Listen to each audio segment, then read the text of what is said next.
La critique de longue date de l'ordre international libéral, bien sûr, a toujours été que les États-Unis peuvent s'exempter des règles qu'ils imposent à tout le monde et peuvent agir de manière capricieuse. Et cela se montre, justement. Ainsi, la façade de bienveillance libérale a cédé la place à ce qui est en fait un narcissisme exceptionnaliste. Et les vraies couleurs ont été révélées. Je pense que le Premier ministre de Singapour, par exemple, plus tôt aujourd'hui ou pendant la nuit, a prononcé un discours dans lequel il a essentiellement déclaré la fin du rôle de l'Amérique en tant que figure centrale dans les institutions de commerce multilatéral et la culture du commerce multilatéral qui a fait partie intégrante du monde au cours des 50 ou 60 dernières années.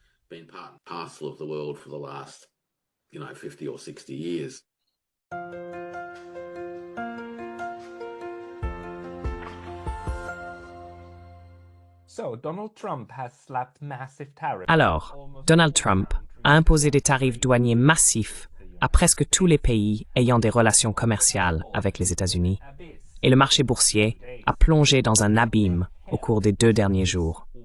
De quoi s'agit-il exactement? Les États-Unis creusent-ils leur propre tombe?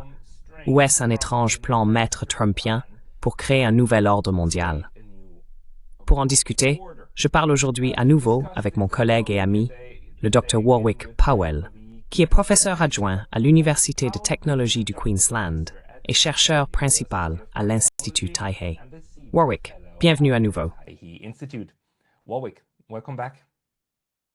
Ravi de te revoir, Pascal. Warwick, vous avez écrit cet article fantastique sur Substack, et un deuxième article sort demain ou après-demain, dans lequel vous analysez comment Trump a élaboré ses calculs. Vous mettez les choses en perspective et faites valoir que cela ne va pas être joli, avant tout pour les États-Unis. Mais pouvez-vous nous expliquer cela? Peut-être commencer par nous dire comment Trump arrive à ces chiffres étranges, comme dire que la Suisse impose des tarifs aux États-Unis, que le Japon impose des tarifs aux États-Unis. Ce sont vraiment des chiffres étranges que nous n'avons jamais vus auparavant.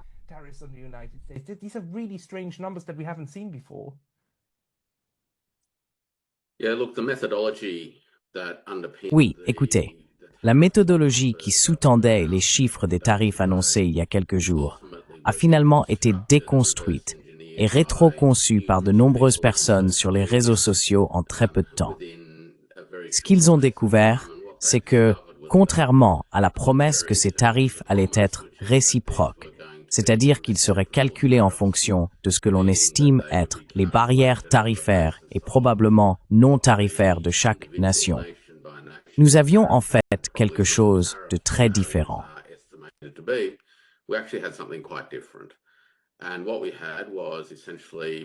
Et ce que nous avions était essentiellement une méthodologie qui prenait le solde commercial de l'Amérique avec un pays donné et le divisait par le montant des importations provenant de ce pays. Et pour faire bonne mesure, principalement une mesure marketing, ce chiffre était ensuite divisé par 2, et cela devenait le chiffre du tarif. Je pense que la division par 2 était vraiment une façon de dire, eh bien regardez, cela aurait pu être bien pire. Mais voyez comme nous sommes généreux. Nous le réduisons de moitié, et vous devriez en être reconnaissant. C'est donc à peu près ainsi que les chiffres ont été établis. Et donc, cette idée de réciprocité ne fait vraiment pas partie intégrante des calculs.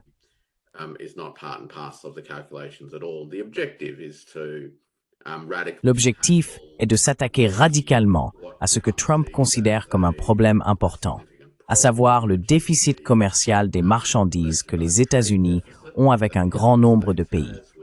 Et dans l'espoir de finalement revitaliser l'industrie manufacturière, nous en parlerons sans doute beaucoup plus au fur et à mesure. L'autre point intéressant à noter, et cela touche probablement au cœur de la raison pour laquelle ces tarifs ne sont pas du tout réciproques, est que les pays qui ont en fait des déficits commerciaux avec les États-Unis et n'ont pas de tarifs en place ont également été frappés par des tarifs. Et l'Australie est un cas classique où l'Australie a un déficit commercial avec les États-Unis, n'a aucun tarif avec les États-Unis et a néanmoins été frappé par le tarif par défaut de 10%. Donc, Étienne tariff pour 10%, puis you calcule pays par pays.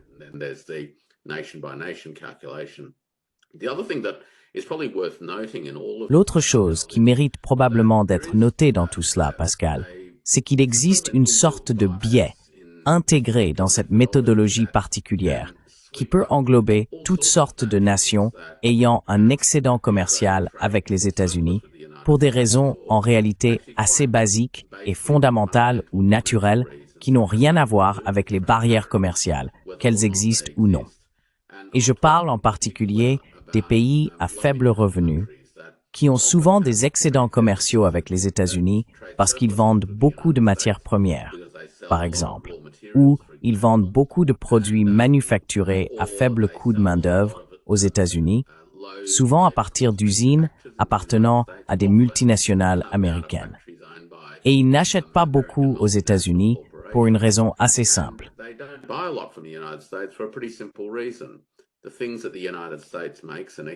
Les produits que les États-Unis fabriquent et exportent ont tendance à être trop chers pour ces pays. Donc sur ces trois fronts, je pense qu'il est juste de conclure que ces tarifs ne concernent pas réellement la réciprocité.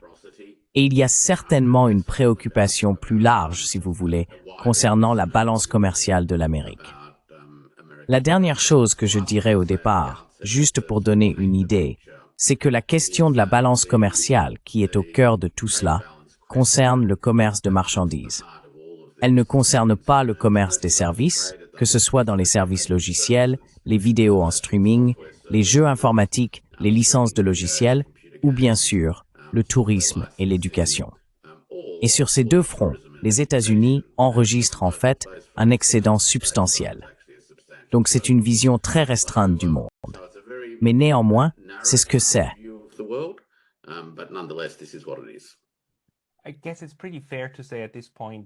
Je suppose qu'il est assez juste de dire à ce stade que c'est un prétexte, n'est-ce pas? La question de la réciprocité est peut-être un moyen de commencer à construire un levier de négociation pour Donald Trump, afin de contraindre les États à changer leurs pratiques commerciales avec les États-Unis, de la manière dont Washington ou Donald Trump les imagine. Mais la nature de ces tarifs, savons-nous comment ils vont fonctionner en fait? Je veux dire, il y a ces chiffres étranges, 20, 30, 40%. Je pense que le Vietnam a été frappé de plus de 40%, n'est-ce pas? Et sur quoi? Sur tous les produits dits fabriqués au Vietnam. Je veux dire, beaucoup de ces produits sont en fait fabriqués par des entreprises américaines qui les produisent au Vietnam, n'est-ce pas? Et réimportent. Je veux dire, ce sont des chaînes de valeur et de production entières qui vont maintenant être... Cela va être un énorme casse-tête, même pour savoir comment appliquer ces tarifs. Parce que, autant que je sache, nous ne savons pas exactement comment cela va fonctionner.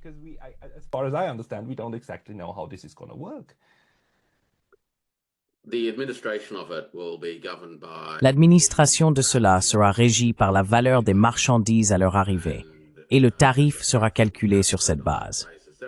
Il y a certaines exemptions, et il y a beaucoup de petits détails dans les documents provenant de la Maison-Blanche et du Bureau du représentant américain au commerce.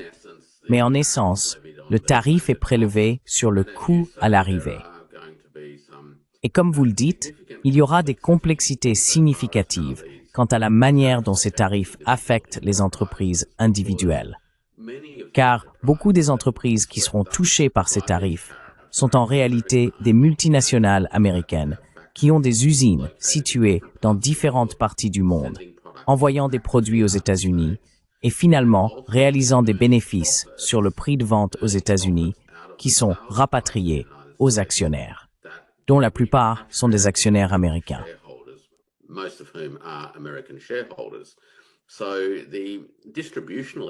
Ainsi, l'effet distributionnel de ces tarifs particuliers sur les entreprises qui fonctionnent de cette manière est susceptible de les amener à prendre une décision assez importante. Et c'est de savoir si l'entreprise elle-même absorbe l'impact supplémentaire du prix ou si elle répercute finalement le coût sur les consommateurs finaux. Dans le processus de cette évaluation, Pascal, cela touchera au cœur des rendements des actionnaires. L'avantage que ces entreprises obtiennent est qu'elles peuvent produire des choses dans d'autres pays à un coût relativement bas, vendre en Amérique à un coût relativement élevé et avoir de grandes marges bénéficiaires qui sont ensuite distribuées aux actionnaires américains. Je soupçonne que cet ensemble de tarifs n'a pas été conçu dans l'intention de désavantager significativement la classe rentière américaine. Mais c'est l'une des choses qui va se produire.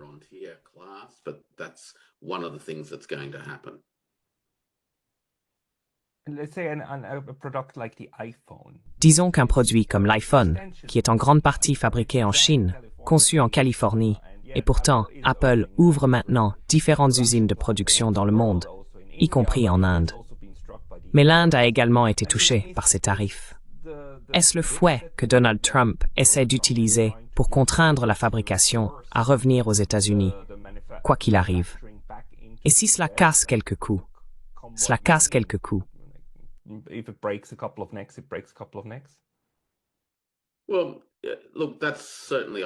Eh bien, écoutez, c'est certainement, je pense, une partie de la théorie derrière tout cela. Donc, l'idée de changer radicalement la structure des coûts relatifs est de contraindre les entreprises qui produisent actuellement en dehors des États-Unis à se relocaliser aux États-Unis. Maintenant, c'est bien beau pour les biens simples, mais quand vous avez des chaînes d'approvisionnement complexes, c'est en fait beaucoup plus difficile à réaliser et à réussir. Donc, le défi pour de nombreuses entreprises comme celle-ci est qu'elles s'approvisionnent en biens d'entrée de nombreux pays. Ainsi, même si elles localisaient des usines d'assemblage aux États-Unis, elles doivent importer un tas de produits pour pouvoir les assembler. Et tout ceci seront pris dans le filet des tarifs douaniers.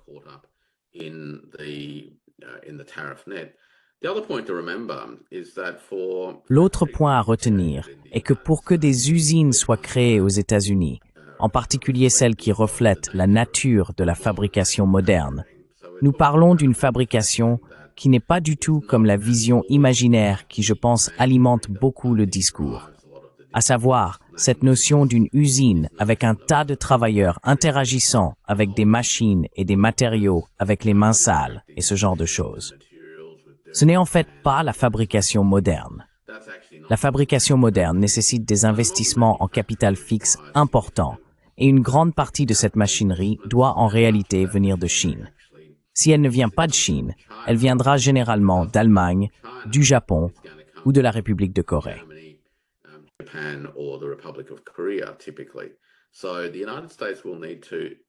Ainsi, les États-Unis devront augmenter considérablement leurs importations de biens d'équipement s'ils cherchent à emprunter la voie de ce soi-disant rajeunissement de la fabrication.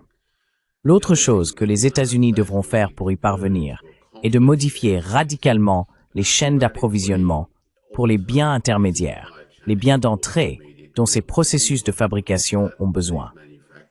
Beaucoup de ces biens intermédiaires, en fait, la plupart de ces biens intermédiaires pour le type de fabrication dont nous parlons ne proviennent pas des États-Unis à l'origine.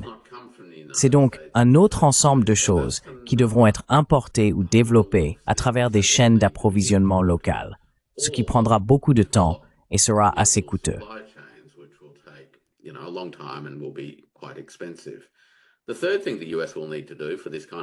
La troisième chose que les États-Unis devront faire pour ce type de fabrication moderne, Pascal, est de prendre conscience de la nécessité d'une énergie stable à faible coût et d'une infrastructure de télécommunications 5G stable et de haute qualité pour stimuler la robotique et l'IA. Or, sur ces deux éléments, les États-Unis ne sont pas particulièrement bien placés aujourd'hui pour les fournir. Et il faudra également un investissement substantiel du point de vue des biens d'équipement.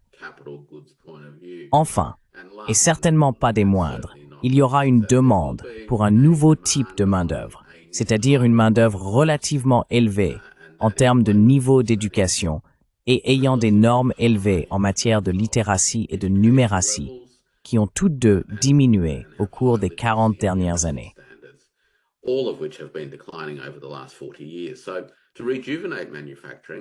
Pour revitaliser le secteur manufacturier, Et je ne critique pas du tout les aspirations dont nous parlons ici. Si c'est l'aspiration, alors il y a beaucoup à faire pour y parvenir.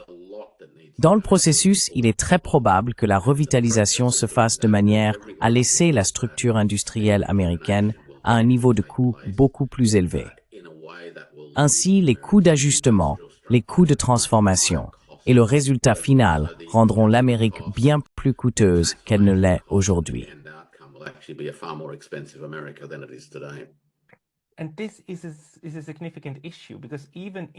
Et c'est un problème important, parce que même si les États-Unis parvenaient à rapatrier toute cette production et à produire tous ces biens par eux-mêmes, comme par exemple un iPhone, entièrement conçu et produit uniquement aux États-Unis, si le prix de cela augmente non seulement, mais que le prix du dollar américain reste où il est, il n'y aura tout simplement plus de marché pour ces téléphones.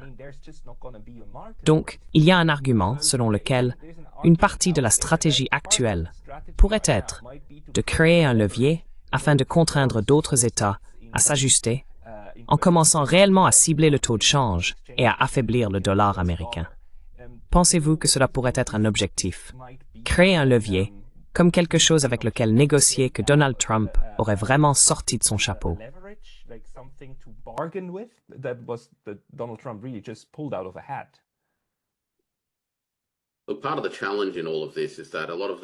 Une partie du défi dans tout cela est que beaucoup de ces objectifs et moyens sont contradictoires. Donc, bien qu'il y ait un désir de, vous savez, théoriquement, je peux comprendre qu'il puisse y avoir un certain désir de réduire la valeur du dollar. Et ces derniers jours, cela s'est produit. Que cela se maintienne ou non est une autre histoire. C'est le premier point. Cela va certainement à l'encontre, bien sûr, des aspirations de l'administration Trump pour que le dollar soit également la monnaie de réserve et la monnaie dominante dans le monde. Donc, un dollar américain faible n'aide pas les États-Unis à atteindre cet objectif particulier.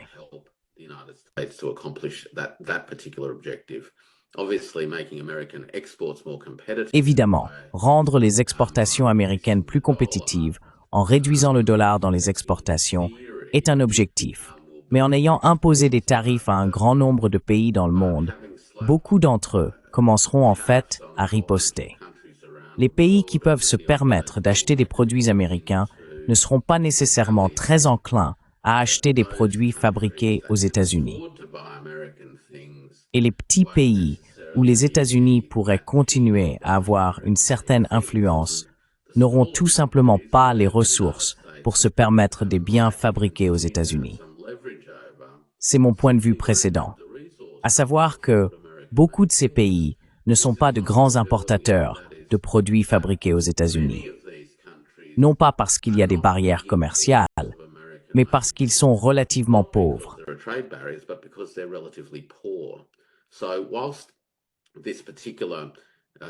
Ainsi, bien que cet ensemble particulier de tarifs puisse être perçu, et je sais que beaucoup de gens aiment accorder le bénéfice du doute au président Trump en termes de ses capacités de négociation et de ses instincts.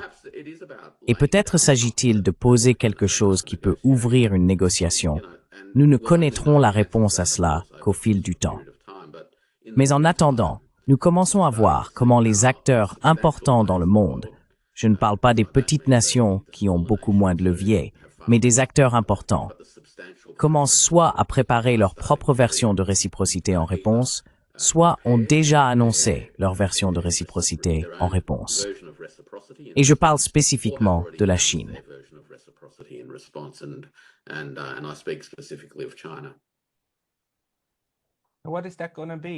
Que va-t-il en être? Parce que votre article est en fait intitulé « À cheval donné, on ne regarde pas la bride ». Donc vous interprétez ces tarifs comme un cadeau des États-Unis, un cadeau déguisé. Mais pouvez-vous peut-être développer cet argument?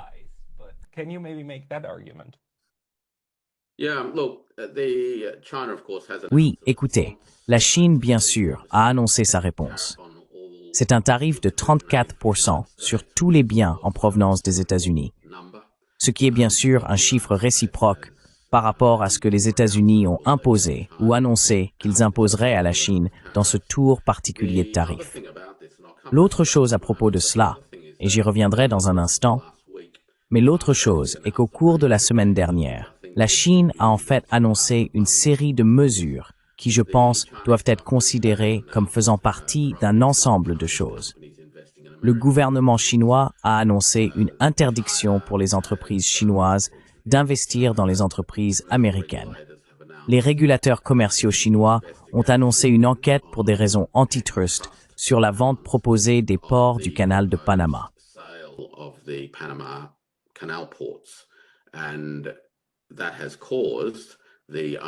Et cela a amené les propriétaires des concessions portuaires à reporter indéfiniment les transactions qu'ils avaient avec BlackRock pour vendre cet ensemble particulier de concessions. La Chine a également annoncé dans la nuit une enquête anti-dumping sur les tubes de scanner CT. Et enfin, elle a également annoncé des restrictions à l'exportation sur 7 minéraux critiques et terres rares, tout en élargissant la liste des entreprises américaines touchées par ces restrictions, en ajoutant 27 autres entreprises, au motif qu'elles sont potentiellement impliquées dans la fabrication de technologies à double usage, c'est-à-dire à usage civil et militaire. Ainsi, la Chine a déjà répondu par une série de mesures qui, si l'on parle d'un monde de négociations à la Trump, ont certainement posé une série de contre-questions qui doivent également être négociées.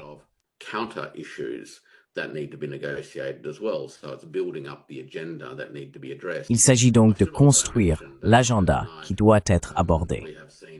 Je devrais également mentionner que pendant la nuit, nous avons vu le président Trump prolonger la période pour TikTok.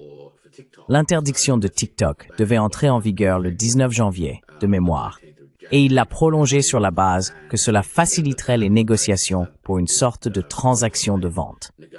Clairement, ça n'a pas abouti, et le président Trump a maintenant dû prolonger cela de 75 jours supplémentaires, dans l'espoir que quelque chose puisse découler de ces discussions. Il y a donc maintenant beaucoup de questions sur la table des négociations bilatérales, ce qui nous amène au tarif de 34%.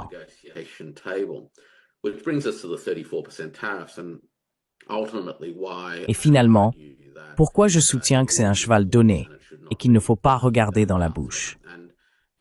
La raison en est que les barrières tarifaires significatives pour les produits fabriqués en Chine entrant sur le marché américain affecteront la compétitivité relative des prix de ces produits, et elles affecteront par conséquent les volumes et les ventes.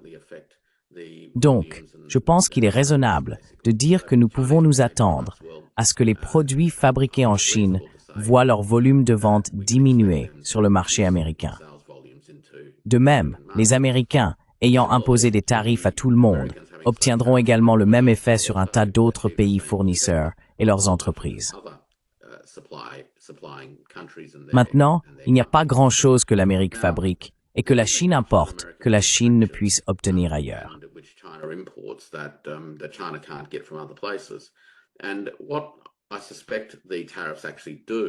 Et ce que je soupçonne que les tarifs font réellement, et je parle maintenant de la réponse tarifaire de la Chine, c'est qu'ils créent en effet un signal de prix pour les entreprises et les consommateurs chinois qui verront beaucoup d'entre eux détourner leur pouvoir d'achat des produits fabriqués aux États-Unis vers des produits de substitution provenant d'autres parties du monde.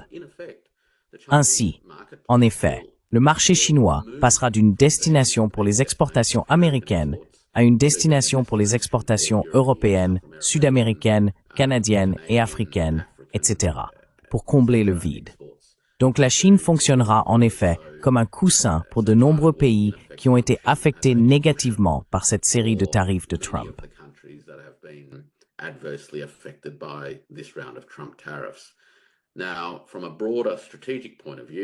D'un point de vue stratégique plus large, en termes de diversification du commerce et de passage vers un régime commercial multilatéral international, où les monnaies nationales peuvent jouer un rôle plus important, plutôt que le commerce soit principalement libellé en USD, c'est précisément ce qui doit se produire.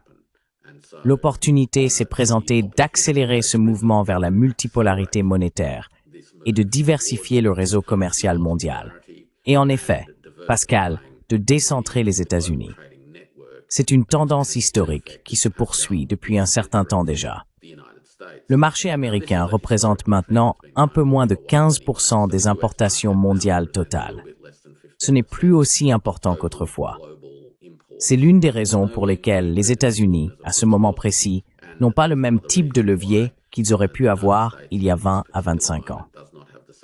C'est donc ce que je pense qui commence à se dérouler.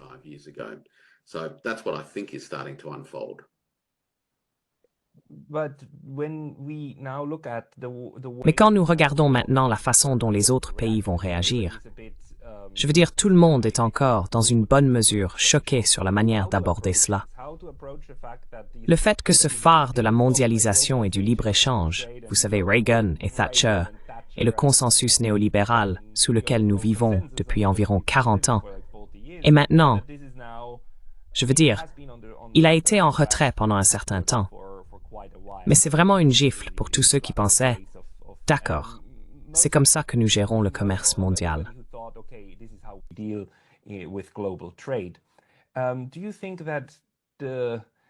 Pensez-vous que cela aura un impact significatif sur les processus de prise de décision dans d'autres pays?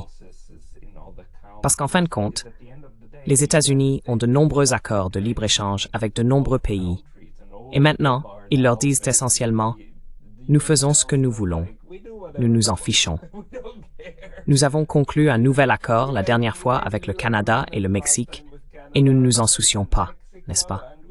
N'est-il pas maintenant très clair que les États-Unis ne sont pas un partenaire fiable, même pas dans le commerce?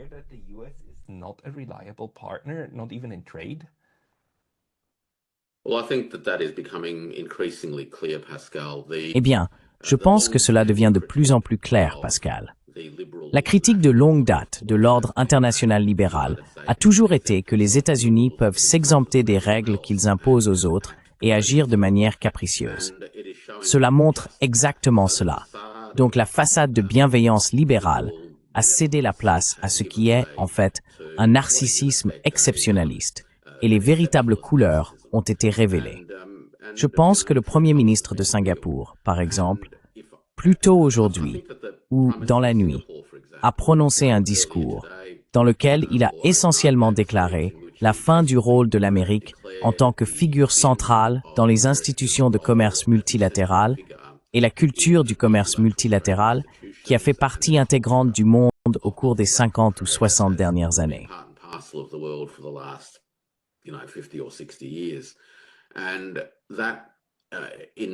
Et cela, à bien des égards, revient à dire quelque chose que beaucoup ont peut-être été un peu réticents à dire jusqu'à présent.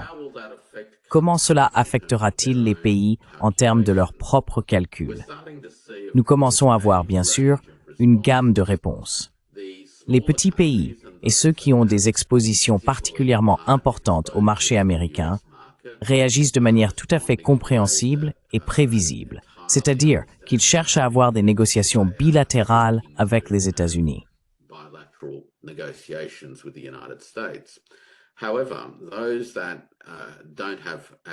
Cependant, ceux qui n'ont pas autant d'œufs dans ce panier particulier réfléchissent sérieusement à la manière dont ils peuvent renforcer les institutions commerciales bilatérales et multilatérales et renforcer leurs relations commerciales avec d'autres. Ainsi intensifier les programmes de diversification que beaucoup ont entrepris de toute façon.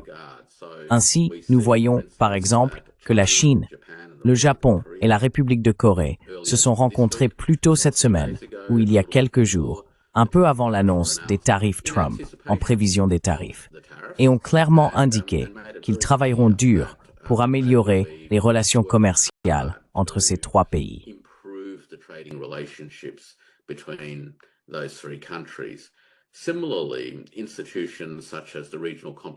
De même, des institutions telles que le Partenariat économique régional global, qui est l'accord de libre-échange auquel les 10 États de l'ASEAN, ainsi que la Chine, le Japon, la Corée, la Nouvelle-Zélande et l'Australie ont adhéré, vont, je pense, jouer un rôle encore plus important. Le commerce entre ces pays, en termes de commerce intra-régional, inter-accept, représente déjà 60% du commerce que ces pays réalisent de toute façon.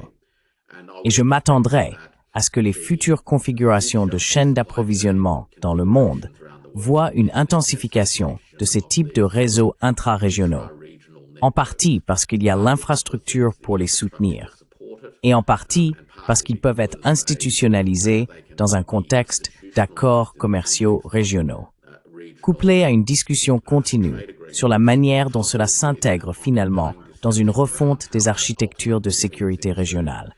Car un changement dans l'ordre économique mondial aura finalement un impact sur un ordre de sécurité mondial.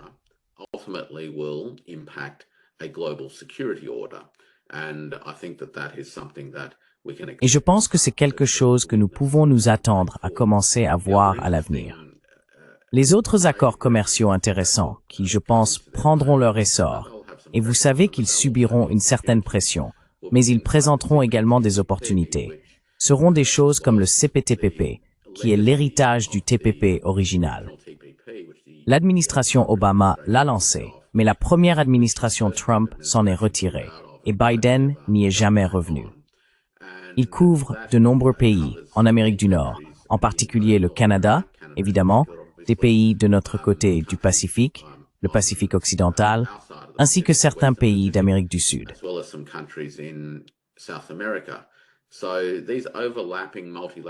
Je pense que ces accords commerciaux multilatéraux qui se chevauchent vont vraiment prendre leur essor. Et évidemment, il y a encore un engagement de nombreux pays dans le monde envers l'Organisation mondiale du commerce, malgré le fait que tout le monde sait aussi que l'OMC est imparfaite à bien des égards, ayant désespérément besoin de réformes à bien des égards. Néanmoins, étant entrée en existence il y a environ 20 ans, grâce à des investissements incroyables et à long terme d'efforts diplomatiques, il est peu probable que la grande majorité des pays se contentent de jeter ces institutions aux oubliettes.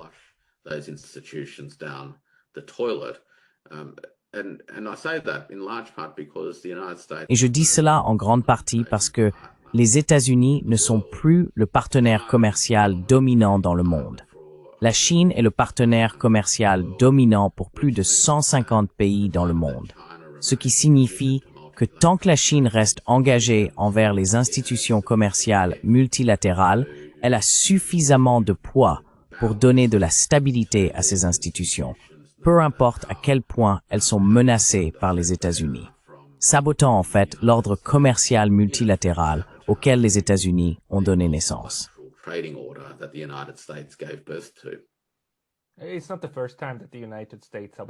Ce n'est pas la première fois que les États-Unis sabotent le système qu'ils ont eux-mêmes créé. Je veux dire, pensons simplement à la façon dont les États-Unis ont essentiellement coulé le système de Bretton Woods, où les devises étaient indexées sur le dollar américain et le dollar américain sur l'or. Et puis Nixon a simplement jeté cela par la fenêtre, n'est-ce pas? Au moment où ça n'est plus pratique pour encourager davantage de commerce avec les États-Unis, ou une relation vraiment exploitante et bénéfique. Mais laissez-moi peut-être vous interroger sur la réaction de l'Australie maintenant. Je veux dire, vous êtes en Australie, et quelle est votre perception? Comment les médias rapportent-ils cela? Parce que vous savez, au sein du système des Alliés, critiquer le leader a été quelque chose qui s'est fait de manière très polie jusqu'à présent. Cela change-t-il lentement? Je veux dire, comment l'Australie gère-t-elle maintenant les médias dans cette situation?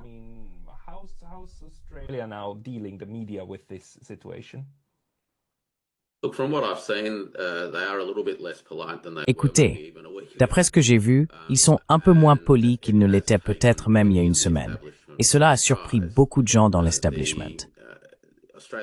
L'Australie est une nation commerçante. Elle est profondément intégrée dans les réseaux commerciaux mondiaux et dépend fondamentalement de la stabilité des institutions commerciales multilatérales. C'est ainsi que l'Australie a réussi à naviguer à travers les épisodes précédents de transformation tumultueuse dans les relations mondiales. Et elle voit certainement, je pense, un intérêt à travailler avec d'autres pour maintenir ces institutions ensemble. L'autre chose que je pense que l'Australie cherchera à faire, qu'elle réussisse ou non, est une autre histoire. Et c'est de continuer à s'engager dans des négociations bilatérales dans le but d'obtenir certaines exemptions bilatérales pour elle-même.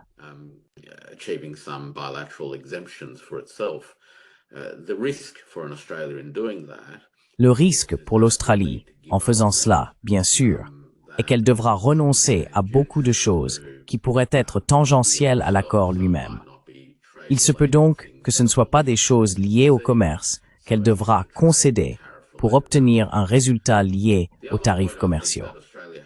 L'autre point que je pense que l'Australie a appris, surtout ces dernières années, est que lorsqu'elle rencontre des obstacles à l'accès au marché, la qualité des produits australiens tend à permettre de trouver des débouchés alternatifs.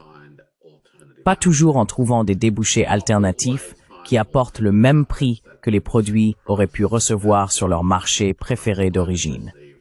Mais il existe certainement des marchés pour les produits australiens, en particulier dans le domaine des matières premières, que les exportateurs australiens ont exploité avec succès.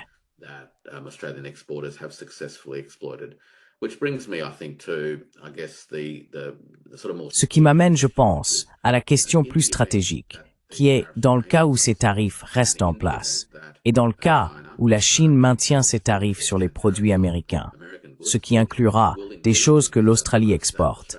L'écart sur le marché en Chine, pour beaucoup de ces produits, le bœuf australien par exemple, s'élargira encore plus. Et donc, un pays comme l'Australie et d'autres endroits qui ont des protéines de viande dans leur portefeuille d'exportation saisiront, je pense, l'opportunité d'étendre leur présence sur le marché chinois.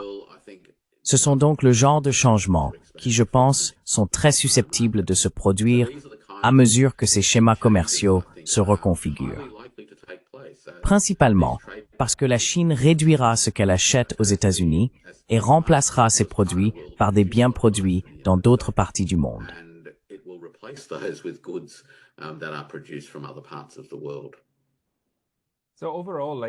Alors, en gros, votre conseil au monde est-il de dire, regardez, oui, cela fait mal, mais regardez simplement les autres opportunités. Les États-Unis ne sont plus le seul acteur dans le jeu.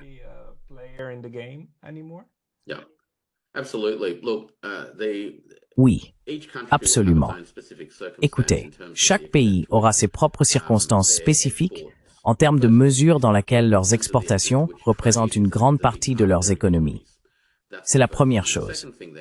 La deuxième chose est alors la mesure dans laquelle le marché américain est une grande partie de leurs exportations et dans une certaine mesure de leurs importations également. Et de plus en plus, le nombre de pays ayant une exposition significative au marché américain diminue. La position difficile sera en premier lieu pour le Canada et le Mexique, qui au cours des 2 à 3 dernières décennies se sont vraiment impliqués dans le marché nord-américain à travers auparavant l'accord de libre-échange nord-américain et ensuite l'accord subséquent qui a été conclu sous Trump 1.0. Et ces pays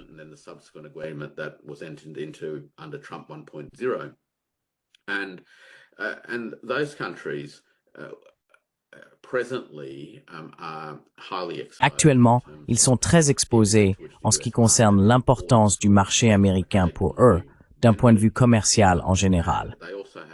Ils ont également des options de marché alternatives limitées qu'ils peuvent poursuivre à court terme. Néanmoins, lorsque vous écoutez le Premier ministre canadien, par exemple, ainsi que le chef de l'opposition, la seule chose que les divers tarifs du président Trump ont faite est de galvaniser le corps politique canadien autour de la nécessité d'investir dans l'infrastructure dont ils ont besoin pour pouvoir diversifier leurs relations commerciales. Et nous commençons à en voir certains maintenant.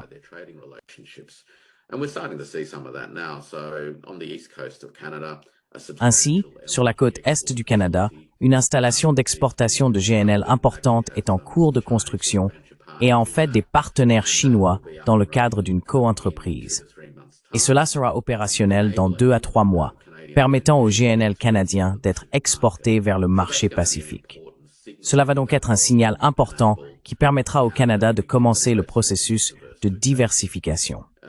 Le Mexique a d'autres défis, compte tenu des complexités des interactions de la chaîne d'approvisionnement entre lui et les États-Unis. Et il devra évidemment les traiter selon leurs mérites. Mais la plupart des autres pays ne sont pas substantiellement exposés au marché américain en proportion de leurs exportations.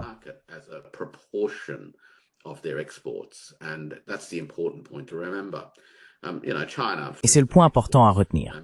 La Chine, par exemple, exporte des centaines de milliards de dollars vers les États-Unis. Et selon ces mesures, on pourrait dire « Waouh, c'est beaucoup ». Mais dans le cadre de l'économie globale de la Chine et du commerce chinois, les États-Unis ne sont certainement pas la panacée. Ainsi, les pays pourront s'adapter à cela. L'adaptation impliquera plusieurs choses et prendra du temps. La durée variera d'un endroit à l'autre. Les adaptations seront facilitées par le soutien continu des institutions commerciales multilatérales mondiales, car cela permet au commerce mondial de continuer à croître.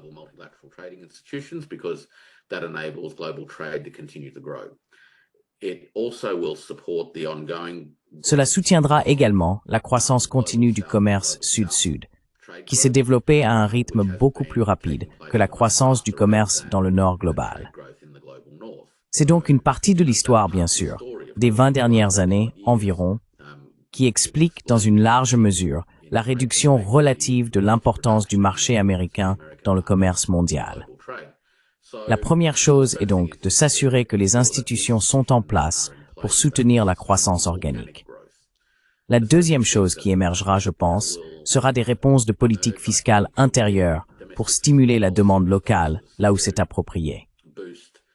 La Chine, bien sûr, lors de ces 2 sessions il y a quelques semaines, a déjà pris des décisions politiques importantes concernant à la fois la politique fiscale et monétaire, qui ont été entreprises en préparation essentiellement pour l'impact de ces tarifs.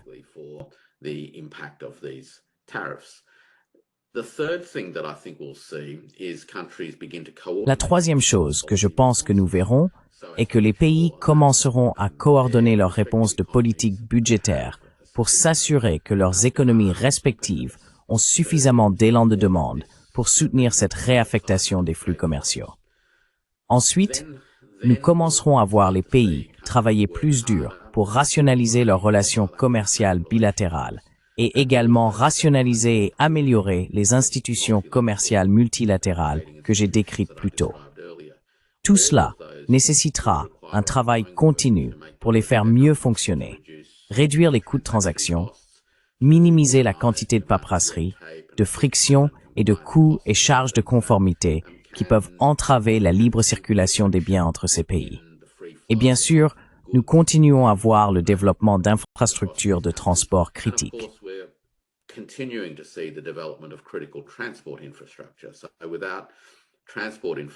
Donc, sans infrastructure de transport, vous n'allez pas obtenir le mouvement des marchandises.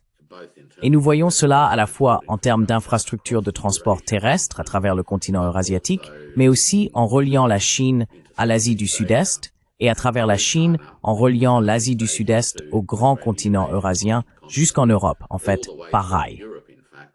Donc ce sont vos réseaux terrestres. Nous assistons également à un développement significatif de l'infrastructure maritime stratégique. Et je pense en particulier au port de Shanghai, récemment mis en service au Pérou, qui transformera fondamentalement les façons dont l'Amérique latine pourra commercer avec les marchés du Pacifique occidental.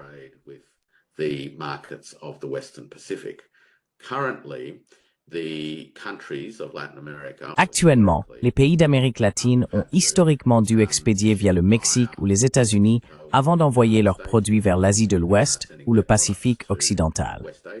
Ou si vous êtes du côté Est de l'Amérique latine, vous devez en fait passer par le canal de Panama. Tout cela est lent et coûteux. Le port de Shanghai réduit d'environ 15 jours un processus de transit de 35 à 40 jours de l'Amérique latine vers les marchés asiatiques. Et c'est une économie substantielle pour ces marchés de pouvoir avoir un accès direct. Donc toutes ces choses se déroulent actuellement et cela contribuera à la reconfiguration des contours commerciaux avec le marché des États-Unis étant décentré.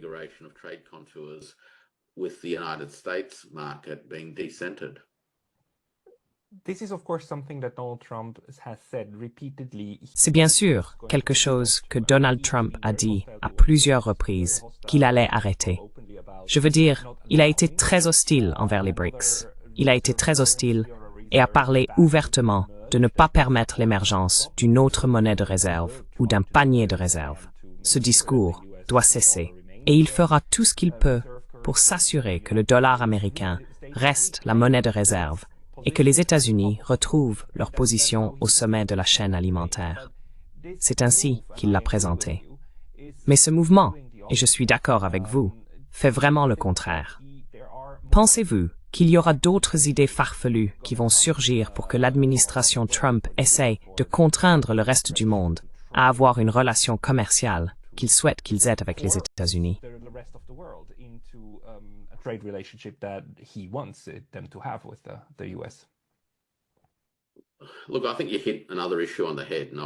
Écoutez, je pense que vous avez soulevé un autre problème important, et je vais d'abord en parler avant d'espérer pouvoir partager quelques réflexions sur cette question de coercition. Et c'est cette aspiration à maintenir le dollar américain comme réserve mondiale. Maintenant, le dollar américain a fonctionné comme une réserve mondiale dans des conditions où les États-Unis enregistrent un déficit commercial substantiel. Cela génère une demande pour les dollars américains. Si les États-Unis ne connaissent pas de déficits commerciaux, alors l'une des principales bases du dollar américain en tant que monnaie de réserve disparaît. Vous ne pouvez pas avoir les deux. Donc cette ambition de résoudre le déficit commercial de marchandises compromet en fait les aspirations pour le dollar américain en tant que réserve. Voilà donc un point.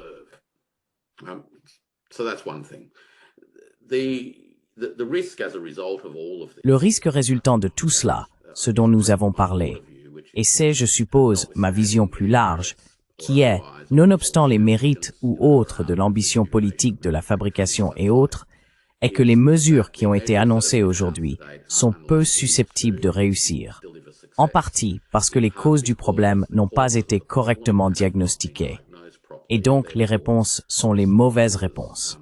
La réponse est d'essayer de s'attaquer à l'érosion de l'industrie manufacturière américaine par le biais de la politique commerciale. La question que je mettrai sur la table est que le déséquilibre commercial est une conséquence de l'érosion et non une cause de l'érosion.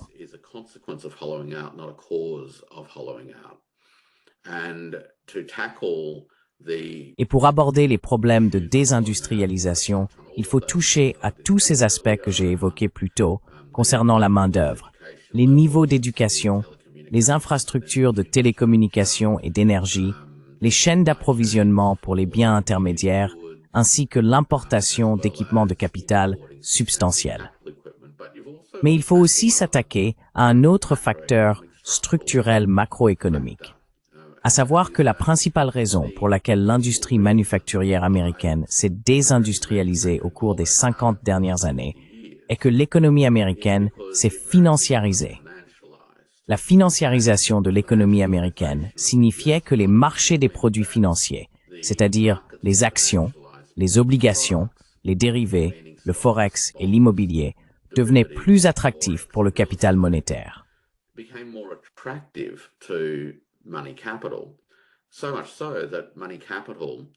À tel point que le capital monétaire retirait l'argent de la fabrication et au lieu de le réinvestir dans la fabrication, engageait cet argent dans ces marchés de capitaux fictifs.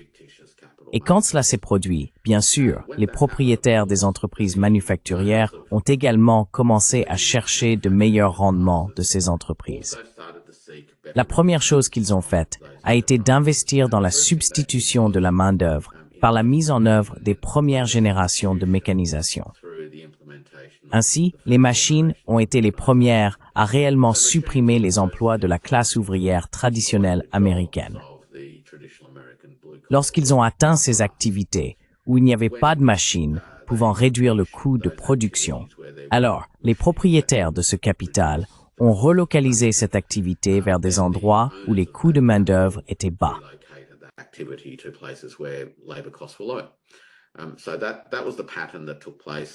C'était donc le schéma qui s'est déroulé à la fin des années 60 et dans les années 70.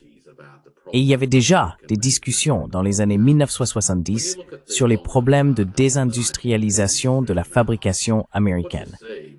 Lorsque vous examinez les données à long terme des années 1950 jusqu'à aujourd'hui, vous constatez qu'il y a eu une baisse constante et rapide de de la part de l'emploi et de la production manufacturière, en proportion du PIB, à partir des années 1960 jusqu'à environ 2010. Tout cela se produisait bien avant le commerce avec la Chine. La Chine est entrée dans l'Organisation mondiale du commerce en 2001 et une grande partie de la perte d'emploi et de la réduction de la production avait déjà eu lieu. En 2010, la situation s'est en fait stabilisée et pendant la majeure partie des 15 dernières années, l'emploi manufacturier aux États-Unis a été relativement stable.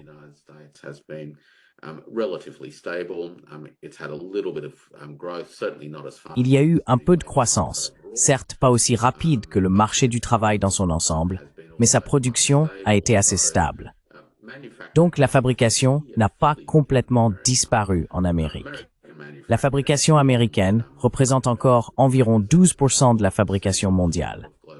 Ce n'est donc pas comme s'il n'y avait pas du tout de fabrication, même si, lorsque les gens parlent de désindustrialisation, on a un peu l'image que l'Amérique ne fabrique rien. L'Amérique fabrique encore certaines choses, mais ce qu'elle fabrique a tendance à être assez cher et pas particulièrement compétitif à l'échelle mondiale, mais a néanmoins des marchés locaux. C'est donc le genre de schéma à long terme de l'évidemment de la fabrication et de ses causes. Maintenant, aucune de ces réponses politiques tarifaires ne traite réellement des causes profondes. Et donc je doute qu'elles réussissent.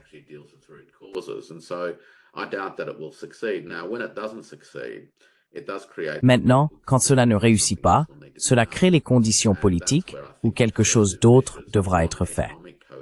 Et c'est là que je pense que les mesures coercitives non économiques, par exemple, pourraient entrer en jeu. Quand je dis non économique, je veux dire non commercial. Cela pourrait être des situations où des pays fortement exposés en termes de dette libellée en dollars américains pourraient être vulnérables à la pression.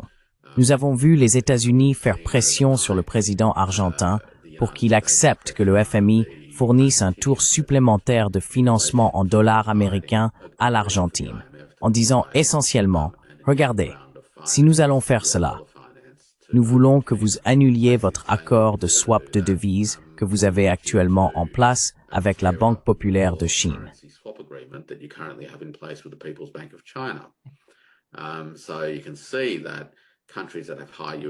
Ainsi, vous pouvez voir que les pays ayant des dettes libellées en USD pourraient être exposés à la pression du secteur financier. Nous avons évidemment aussi des points de pression liés à la sécurité, et des pays comme l'Australie sont particulièrement vulnérables à ceci dans le climat actuel. Vous savez, l'Australie, comme je sais que vous le savez et que beaucoup de téléspectateurs le sauront, a signé un pacte de sécurité appelé AUKUS avec les États-Unis et le Royaume-Uni. Cet ensemble particulier d'accords engage l'Australie à un accord d'approvisionnement à très long terme pour des sous-marins nucléaires. Maintenant, le débat en Australie est de savoir si ces sous-marins ont réellement un sens, et bien sûr, si ces sous-marins seront un jour livrés à l'Australie.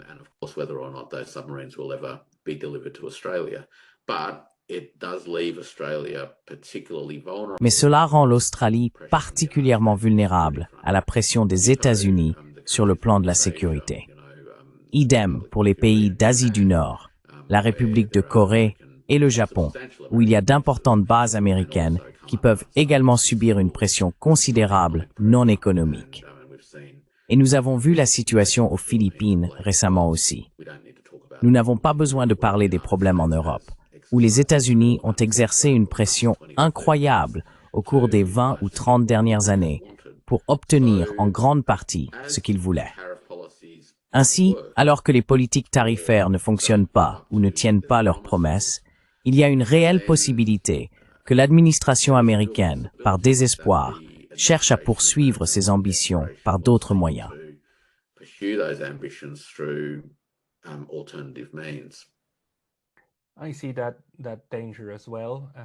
Je vois ce danger aussi.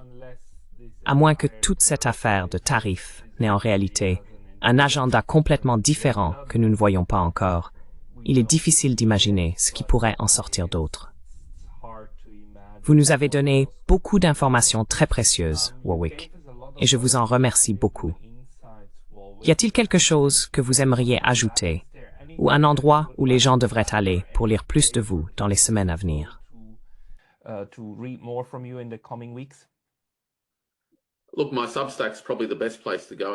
Écoutez, mon Substack est probablement le meilleur endroit pour aller en ce moment, qui est warwickpowell.substack.com, je pense. Quoi qu'il en soit, je sais que Pascal le mettra dans les commentaires ci-dessous.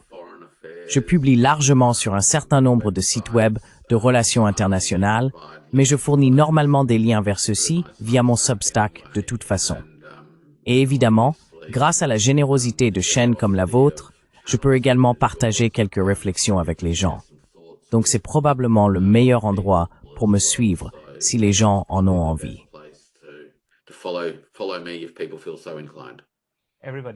Tout le monde, suivez le Dr Warwick Powell pour son analyse de ce qui se passe dans l'économie et dans les relations internationales. Warwick, merci beaucoup pour votre temps aujourd'hui. Plaisir d'or.